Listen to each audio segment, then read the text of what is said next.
Faly miarabantsika rehetra manonona ny fiadanan'i Jesosy Kristy Tompo hanapaka-feno eo aminao sy ny ankohonanao ary amin'izay rehetra anananao.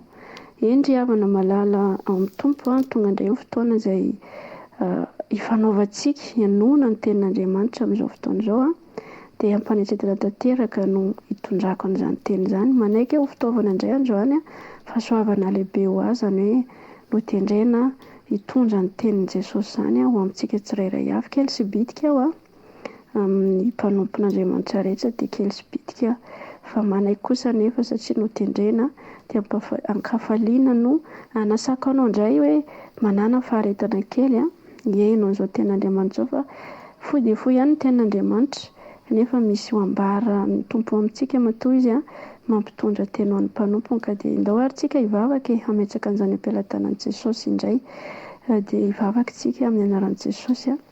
Aleloia. Endry Jehovan-Andriamanitra ny masina tsara indrindra, mbola misaotra anao sy mideranao izay mankalaza sy manome voninahitra ny anaranao. Noho ny famonjam-ponao sy ny fitiavanao Jesosy mbola tsy nalandritra anay ka hanafahana indray hiaino ny teninao amin'izao ora sy fotoana izao Jesosy. Eny mankasitraka anao ny fitahiana rehetra izay nataonao tamin'ny fiainanay, satria fahasoavana lehibe ho anay raha mbola mandre ny teninao indray izahay amin'izao fotoana izao. Tompo, mangataka amin'ny fanatrehanao Jesosy Kristy mamenoa anay izany fanatrehan'ny hery fananao masina izany. Ninona teny ho ambara eto androany dia teny avy aminao Tompo, no aro-tsay atao mbavaka Jesosy ilaza sy hanambara ny fahatsaranao sy ny voninahitrao ho amin'ny olonao izay nampitondranao an-teny. Jesosy eo amin'ny lelan'ny efa mahay ary mitenena araka ny fombanao, sokafo ny masom-pananay ary tehirizy ao anaty fonay izay tena tsy ahoranisina eto androany. Amin'ny anaranao Jesosy Tompo nanombohako an'izao teny izao ary ianao mihitsy anie niasa feno eto, fa ny fahavalo kosa Tompo dia tsy anana anjara eto mipangala teny, tsy ambinina amin'ny anaran'i Jesosy Kristy Tompo, fa andrano andrakotra ny teny rehetra izay ho lazaina eto ho anay mpanomponao. Amin'ny anaran'i Jesosy Kristy Tompo no nandratako izany vavaka izany. Aleloia. Amen. Itsika moa ry havana amin'ity volana Oktobra ity dia ny volana fahafito izany dia miaina tanteraka ao anatiny ny fiderana ny loha hevitrintsika. Andaontsika tonga dia maka tenin'Andriamanitra sy ny loha hevitra izay ny tenin'Andriamanitra izay iarahantsika moa dia ny atao amin'ny Salamo 150, atao amin'ny Salamo 50. Ovakiko ny teny tsy amin'ny voaloka tsy amin'ny farany. Amin'ny anaran'i Jesosy Tompo aleloia farany. Amin'ny anaran'i Jesosy aleloia. Miderana Andriamanitra eo amin'ny fitoerany masina, midera azy eo amin'ny habakabaky ny heriny, midera azy noho ny asany lehibe, midera azy araka ny habeny voninahiny, midera azy amin'ny fitsofana ny anjomara, midera azy amin'ny valison'ny lokanga, midera azy amin'ny amponga tapaka sy ny dia, midera azy amin'ny zava-maneno, tendrena sy ny sodina, midera azy amin'ny kipantsina maneno, midera azy amin'ny kipantsina tsara feo, aoka izay rehetra manam-pofinaina samy miterany Jehova. Aleloia. Endry havana malala. Tena hoe mendrika noderaina ny Andriamanitsika. Tsika dia manana Andriamanitra fanahy izy, ary Andriamanitsika ry havana dia mitoetra eo ambony fiderana izy. Ary tena tiany Jesosy mihitsy izany hoe olona midera izany amin'ny zavatra rehetra ataony. Ary misy asa lehibe izay ataon'Andriamanitra ho an'ny olona tia midera azy. Izany hoe ny fiderana izany dia tokony ho feno fiderana foana amin'ny fiainako sy ny fiainanao eo amin'ny androm-piainantsika rehetra. Raha namaky tenin'Andriamanitra tsika toy dia izy ny teny hoe miderana Andriamanitra ny fitoerana masina hozy izy nataony. Izaho sy ianao ry havana dia misy ny endrika fiderana, misy ny atao hoe fiderana ambavaka, misy ihany koa ny fiderana ankira, ary misy ny fiderana amin'ny fijoroana vavolombelona. Ireo zavatra telo ireo dia entina hiderana an'Andriamanitra ny heviny. Ny atao hoe midera amin'ny ambavaka izay teneny mihitsy hoe miderana Andriamanitra ny fitoerana masina hozy izy. Itsika ry havana rehefa mivavaka dia mila manandratra an'Andriamanitra tsika. Ny vavaka ataontsika voalohany izany dia ny vavaka fiderana izany. Izany hoe manomboka amin'ny fiderana an'Andriamanitra tsika. Ny atao hoe midera azy dia tononontsika daholo ny asany rehetrarehetra, ohatra hoe ianao ilay Jehovahandriamanitra mpaharilanitra sy ny tany izay rehetra eo aminy, ny ranomasina sy ny izay rehetra ao anatiny, izany hoe ny zavatra asan'ny tanany rehetra, na ny ety an-tany na ny any an-danitra tsy hita maso, satria tsy hitantsika maso na ny an-danitra ny havana, fa efa voasoratra ato anatin'ny ity baiboly masina ity kosa fa Andriamanitra dia mipetraka eo zaza fiandrianana izy, ary misy olona 420 sy zava-manan'aina 4 miakohaka eo an-tongony, ary anjelontsomby amin'ny alina sy amin'ny arivorivo no manompo azy. Izany zavatra izany tsy hitantsika maso izany fa voasoratra anaty anatin'ny baiboly, ary afaka hiderahantsika azy mihitsy izany satria Andriamanitra ry havana no lehibe indrindra amin'ny izao rehetrarehetra izao. Dia afaka hiderahantsika azy koa satria izay vavaka hoe fideradana any an-danitra izay ry havana dia araka ny tenin' Jesosy mihitsy rainay izay any an-danitra. Dikan'izany izany dia mila mideran'Andriamanitra antsika amin'ny asany rehetra, na ny any an-danitra tsy hita maso na ny eto an-tany. Izay hoe asan'ny tanan'Andriamanitra afaka hiderahanao azy, ny androm-pahavelomanao, na dia tsika matory mifoha maraina tsika hiderahan'Andriamanitra izany ry havana, ankalazao azy, hamevo voninahitra azy, fa tena hoe tsara ny tompontsika ary mipetraka eo amin'ny fiderana izy. Rehefa tsika manandratra azy amin'ny fiderana, na manomboka vavaka tsika manandratra azy amin'ny fiderana, tonga dia rehtsika mihitsy izany hoe fanatrehan'Andriamanitra izany mirotsaka eo amintsika ny fanatrehany fanamasina, ary tena mahatsapa tsika hoe tsy eto an-tany intsony tsika fa tena hoe feno rehefa fiderana no tsika manandratra an'Andriamanitra amin'ny vavaka ataontsika voalohany indrindra. Ary hijery tantara tsika, tantaran'ny Eli-paminany ry havana, ataoko hoe nideran'Andriamanitra tamin'ny vavaka izy tamin'izay ny fanatrehany ny ady izay natrehany teo anatrehany Baala, teo anatrehan'ireo mpanompo ny Baala tamin'izany fotoana izany. Dia ndao vakitsika ny mpanjaka voalohany toko 7 andininy 7:30, mpanjaka voalohany ny andininy 7:30,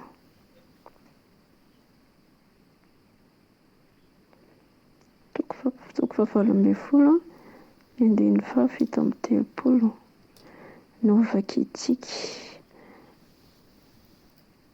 No, eo amin'ny andininy 4:30 azafady no vakitsika amin'ny anaran'i Jesosy. Vakiko ny teny manao hoe noho ny tamin'ny fotoana fanatrika hariva dia nataony Eli-paminany nanantona Eli-paminany ka nanao hoe Jehova Andriamanitra ny Abrahama sy Isaka ary Israely, aoka ho fantatra an'io fa ianao ny Andriamanitra amin'ny Israely, ary izao mpanomponao araka ny tenao no efa nanaovako izao zavatra izao. Mianoa Jehova mba hahafantaran'ireto olona ireto fa ianao Jehova Andriamanitra, ary ianao no mampiverina ny fony indray. Dia latsaka ny afon'i Jehova ka nandevina ny fanatitra-dorana sy ny kitay hazo sy ny vato ary ny vovoka, sady nandritra ny rano tao anatin'ny atikely. Halleloja, amen. Izany vokatry ny fiderana an'Andriamanitra izany ry havana hitantsika tsara fa Eli teto dia nanandratra azy, nametraka azy amin'ny Andriamanitra azy, tonoiny mihitsy hoe ianao ilay Jehova Andriamanitra Abrahama, Isaka ary Jakoba.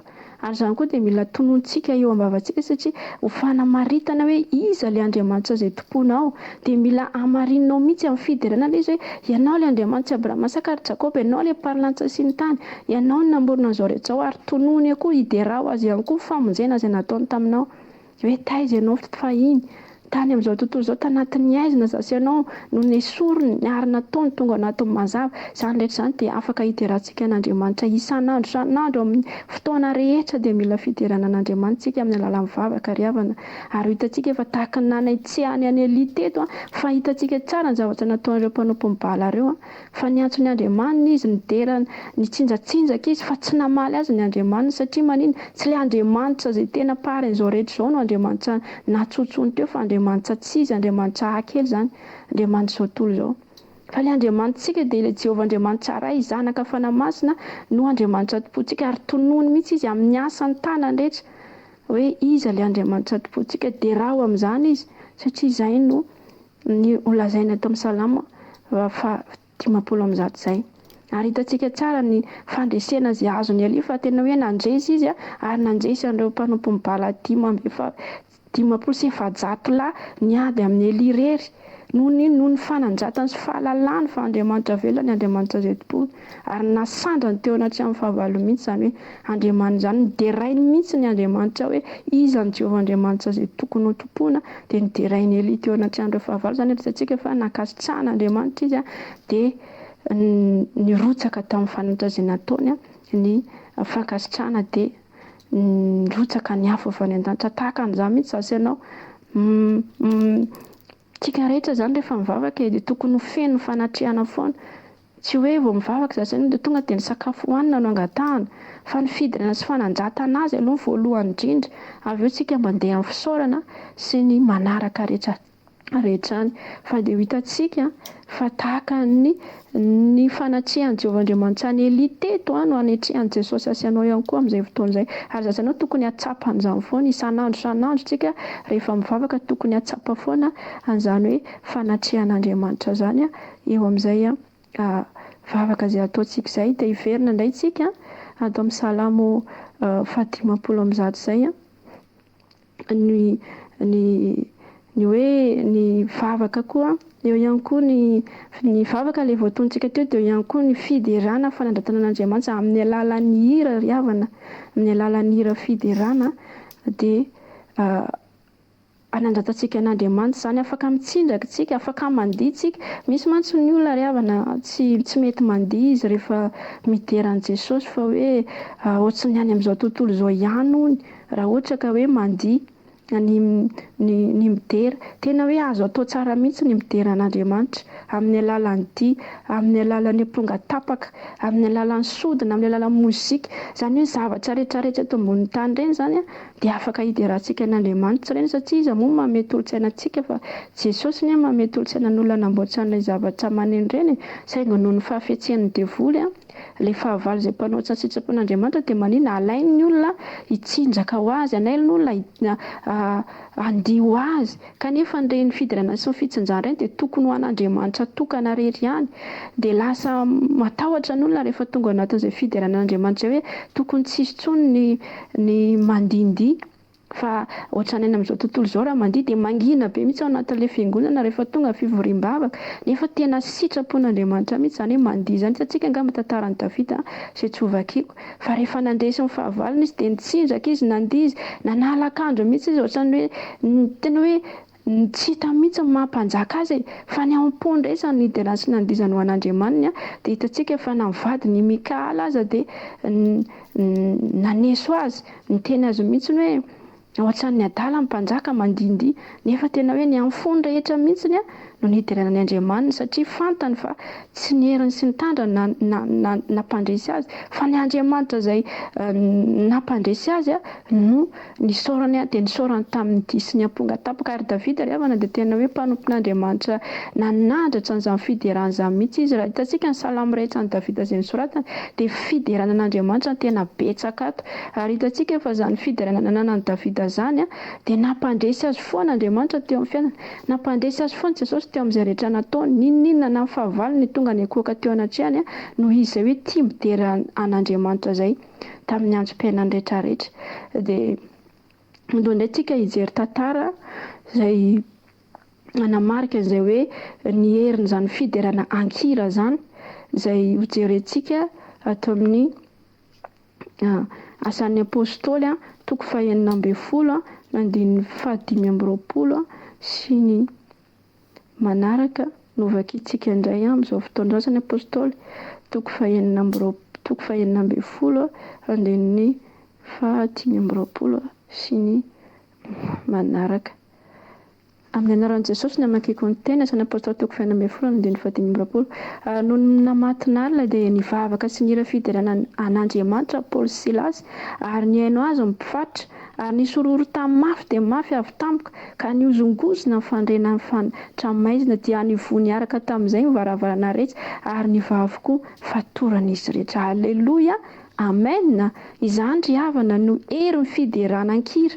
Hitantsika tsara ny zavatra nandrahoan'ny Paoly sy Silasy teto fa tena hoe no fatorana tao an-tranomaizina izy ary no enjehana izy noho ny fitorian'i Jesosy Kristy Tompo dia no fatorany Paoly sy Silasy ry havana nidina tao anaty tranomaizina izy. Hitantsika tsara hoe fatorana mazaka izany tena hoe rojo mazaka mihitsy na matorana azy.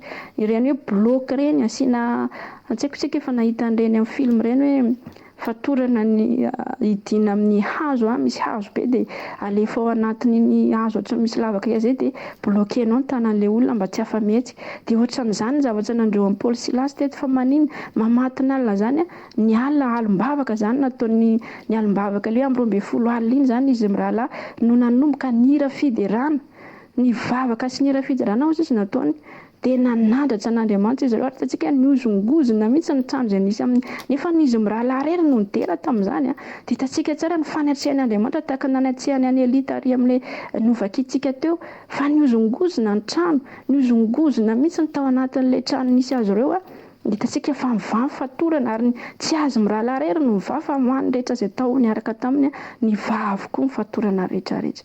Tena hoe tsara ny manandratra an'Andriamanitra amin'ny fidirana ary fandreseny io ninona zany fampipatitra rehetra izay mamatotra antsika hoe misy faritry ny ara-panahy ny faritra olana maro samihafa amin'ny fiainantsika midy raha fotsiny anie fa ho hitanao fa hivava daholo zany.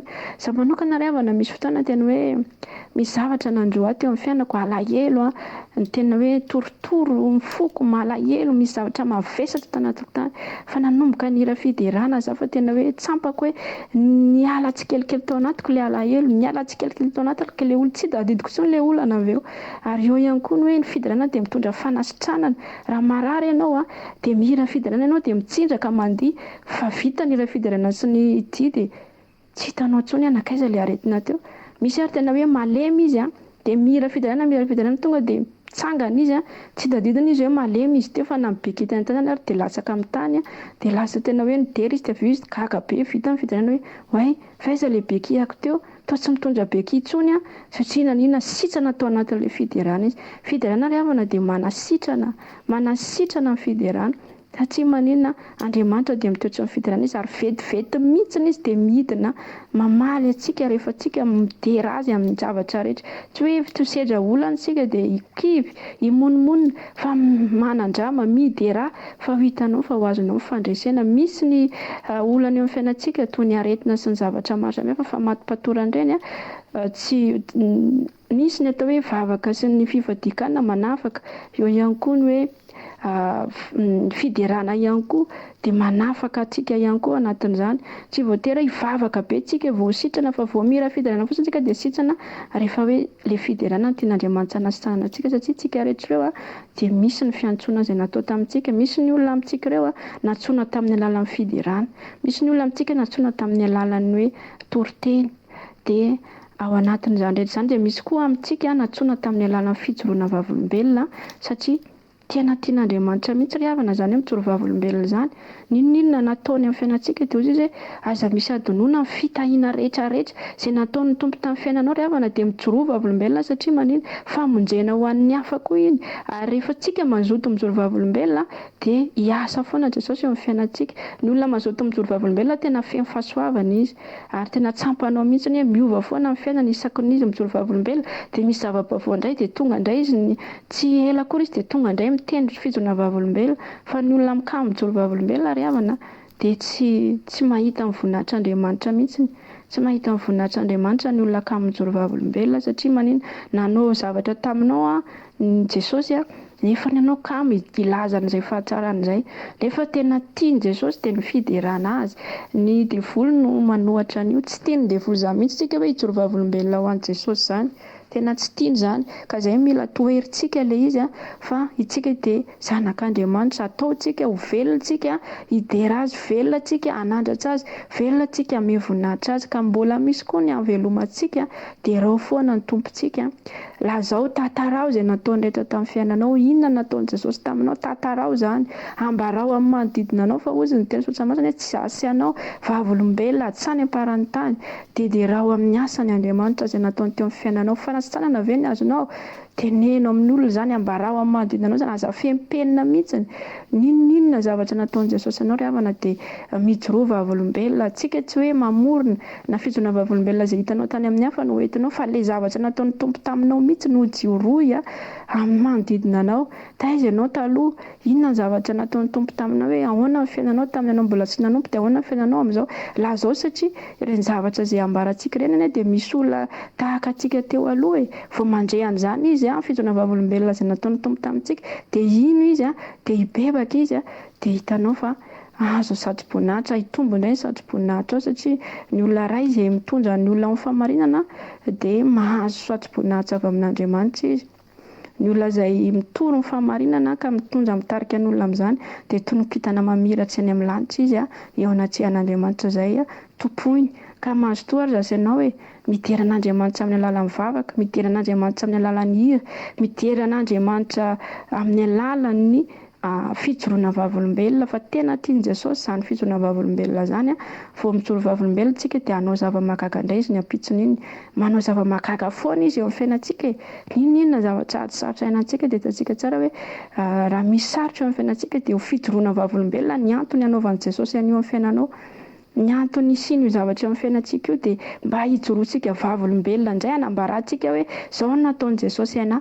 Matoa misy ny olana ry havana dia Andriamanitra mihitsy ny te haneho voninahiny indray mba hanino, mba hiderahanao azy, satria mety varim-bariana zasy ianao mety misy antsika varim-bariana, tsy mahatsiaro intsony ny fiderahana, tsy mahatsiaro intsony mijoro vavolombelona, mety misy zavatra mahavariana anao fa na mivavaka raha mety efa tsy mahadery an'Andriamanitra intsony tsika dia manaitra antsika izy dia manisy zavatra eo amin'ny fiainantsika. Ny antony iny tsy hoe fahafatesana akory fa mba hitondrany ny foazanao indray, hiderahanao azy. Andriamanitra rehefa miasa izy, Jesosy rehefa miasa amin'ny fiainantsika ry olombelona dia amintsika zanak'olombelona izy no miasa maneho fahagagany. Iza moa nanaovan'i Jesosy fahagagany io fa tsy zasy ianao ve? Iza no tokony hidera azy? Zasy ianao hijereva anie ny zava-boaretra an'Andriamanitra ny ry havana dia midera azy daholo na voromanidina misiotrika hitantsika ireny dia midera an'i Jesosy izy amin'ireny. Ny ranomasina mifanonjanonjany dia fideranan'i Jesosy ny anton'ireny hoe ranomasina mientsika amin'ny feon'ny onjany ireny fiderana ireny. Ny hazo izay hoe kopakopan-drivotra dia misy feo, midery izy amin'ireny. Izao rehetra izao na ny rano na ny tany, rehetrarehetra hitantsika dia midera an'Andriamanitra daholo ireo.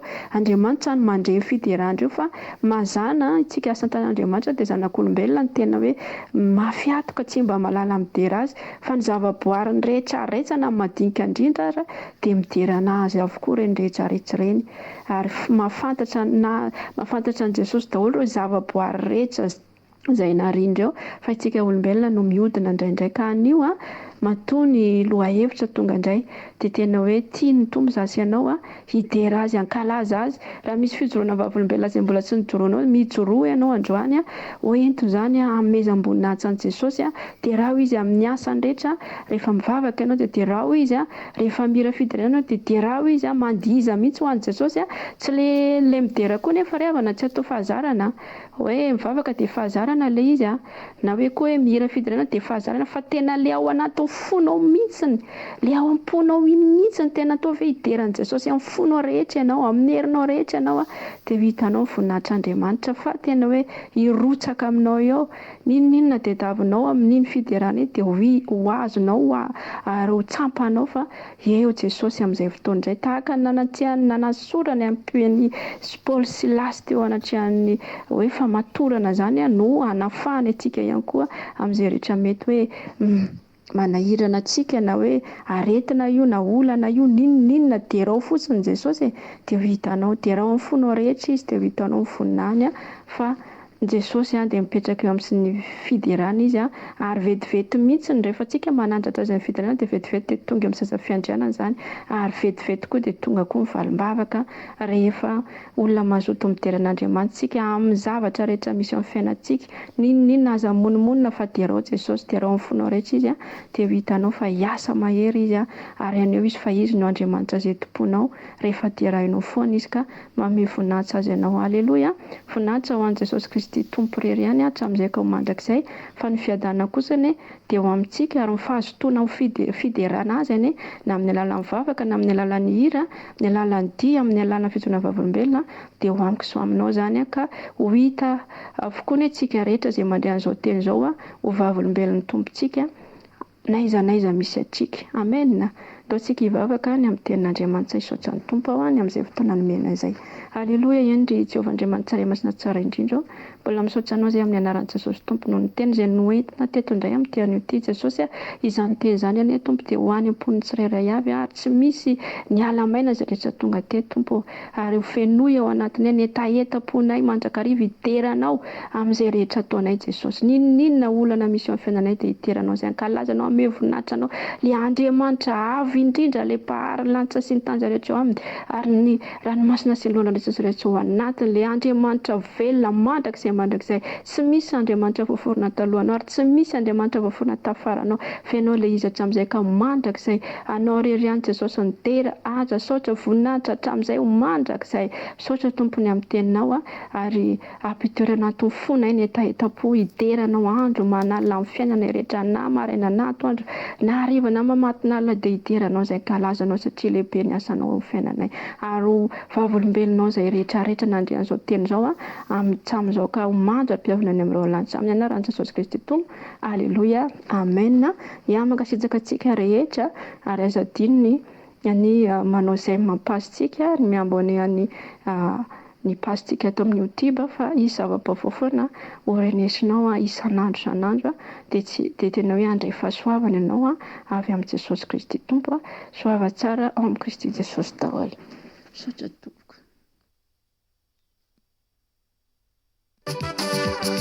Ila fiterana mandavasakane, ila fiterana mamapaturane, sai maenu ase ia mana uwe, sai la fiterana mampahere, ia gizi itanura, kaya mandeni, katabe, ente, uljabe, fal, iteran jeso.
Famandi,